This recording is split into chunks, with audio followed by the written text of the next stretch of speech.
All right, welcome back to the channel. It's your boy Fanan. In this video, we're going to talk about Terence Crawford, Canelo Alvarez, and Shawn Porter, and what Joe Diaz had to say about him. Specifically, Terence Crawford being the #1 pound-for-pound and fighter and far better than Canelo Alvarez, and what he thinks could be taking place in the Shawn Porter fight. Let's talk about that in this video.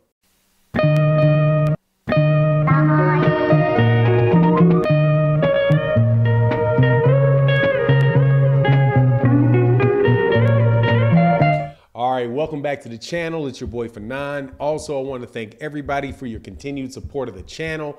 Longtime subscribers, channel members, all that, man. Thank you guys so much for continuing to support the channel. If you are not subscribed to the channel or a supporter of the channel, I invite you to subscribe to the channel. Hit the bell icon, hit the like, hit the subscribe, hit the bell icon so you can get notifications, hit the like button, share the videos and all those good things. It really does help the channel and it'd be greatly appreciated. We've got, this is the month of November, and we have two very good fights coming up in the month of November. And those are the fights between Canelo Alvarez and Caleb Plant, which is taking place this weekend. And also the fight between Terence Crawford and Shawn Porter coming up in about 2 weeks after that. Some of the best top fighters in the world, I do believe. Canelo Alvarez, Shawn Porter, all these guys are excellent fighters. Joe Diaz was asked what he thought about the fight, what he thought, and he had some really interesting comments. Joe Diaz, if you're not familiar with him, is a world-known, he's a world-class fighter, world-class trainer rather. Trained Tim Bradley and a bunch of other people. Just recently trained what's his name, Butiev for his WBA regular title win over Jamal James this last Saturday on Showtime. Just a world-class fight guy, knows his fighting back and up, forward. And he was asked about Terence Crawford and Canelo Alvarez and what he thought about it. Well, specifically, he was asked what he thought about the Shawn Porter fight and how he thought that was going to play out. And the first thing that he said was that Terence Crawford was by far the #1 pound-for-pound fighter in the world and by far better than any other boxer, any other fighter in boxing. And as a result, that would say that he believes that he is far better than Canelo Alvarez, or and by far a better pound-for-pound fighter than Canelo Alvarez.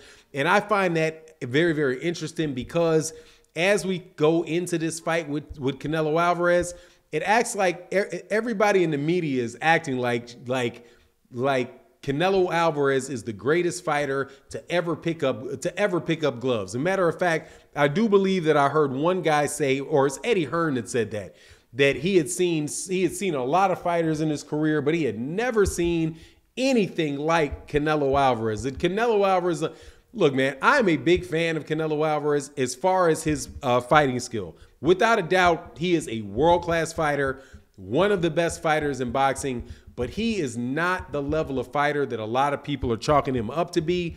And leading into this Caleb Plant, I'm telling you, there is a chance that all of this excess praise may come back to bite Canelo Alvarez. And for me, and I don't think anybody has ever accused me of being an excessively big Terence Crawford fan. That's generally because despite certain people not just insinuating, straight up accusing me of being biased, I'm really not. I look at Terence Crawford and I'm going to tell you what I see out of Terence Crawford.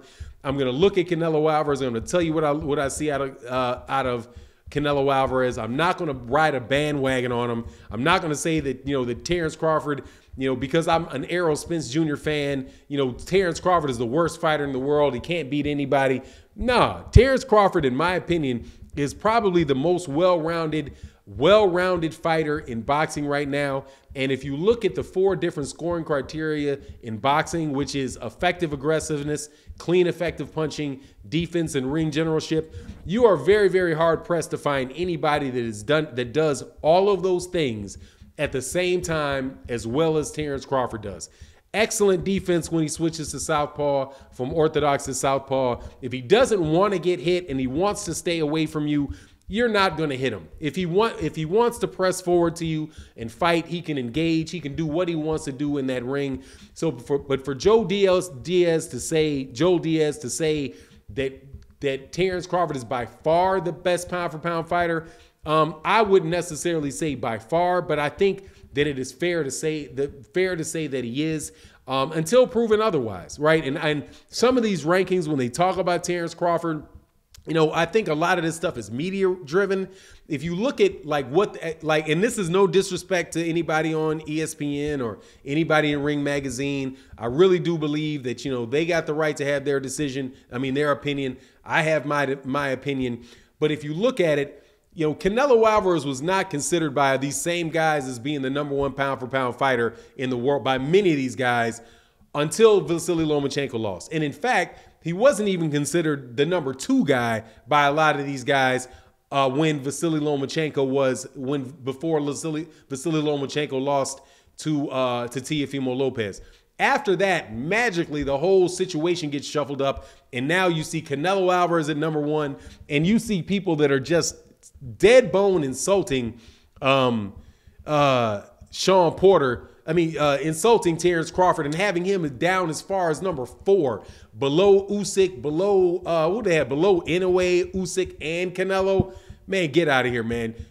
There ain't no way there's nothing anybody can convince me. No way that anybody can convince me that they've seen anything out of any of those fighters to necessitate dropping Terence Crawford down four spots. It's almost like when Lomachenko lost, it's like he was magnetized to Terence Crawford and drug him down right there with him, and all of a sudden they got this reset. But as far as when you compare Canelo and you compare Terence Crawford and in the way that I said, like, I'm not gonna say talk about he beat this guy, he beat that guy, he beat this guy, he beat that guy. Even though I do think that comes into play to a certain extent, in a pound for pound conversation, you don't have the ability. Some fighters don't have the ability to fight some of those big name fighters. An old Shane Mosley, an older Miguel Cotto, right? Not going to have the opportunity to do that. And I think you need to look and judge these guys off what you actually see them doing in the ring. Now, on the second part of what Joel Diaz said, talking about the Shawn Porter fight with Terence Crawford, man, he really thinks highly of him, because he said that he does believe that the fight is more than likely going to go the distance, but he believes that Terence Crawford has a chance to knock out Shawn Porter. If Terence Crawford knocks out Shawn Porter, I definitely don't want to hear any more conversations about who's the top guy pound for pound in the #1 pound for pound guy in boxing, because that's the epitome of pound for pound, when a guy can move from 135, move all the way up to 147, and then knock out somebody that nobody else has knocked out, and somebody that has given everybody that he's fought fits, or given him a good fight in a weight division that is clearly the deepest division in boxing. 147 pounds is not 140 pounds, where a guy like Josh Taylor can get his hands on all the belts by beating Regis Prograis and Jose Ramirez. Both of them are good fighters, but neither one of them were really proven fighters, though those guys were trying to prove themselves together. If Terence Crawford can knock out Shawn Porter when Errol Spence Jr. couldn't knock him out, Keith Thurman couldn't knock him out, Danny Garcia couldn't beat him, Kell Brook in Kell Brook's prime couldn't knock him out. Look, man, give the man his credit. Now, just because he beats Shawn Porter, if he did knock out Shawn Porter, that don't mean I'm going to change my prediction on what Terence Crawford would do with Errol Spence. In my opinion, that's a style issue that Terence Crawford's going to have with Errol Spence Jr. You can have a lot of tools in your bucket. Like, people will say, for example, when they talk about that fight, that how many more tools Terence Crawford has than Errol Spence Jr., right, or how many weapons he has than Errol Spence Jr. has. I'm like, look, man, that's fine, dude. You can have a full assortment of weapons at your disposal. You can have an AK.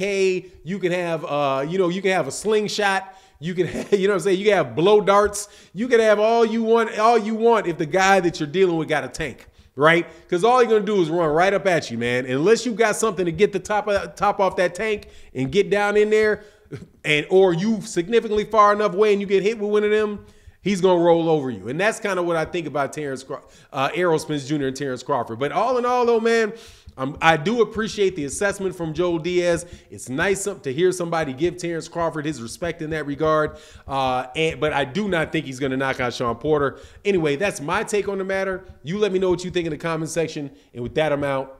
Peace.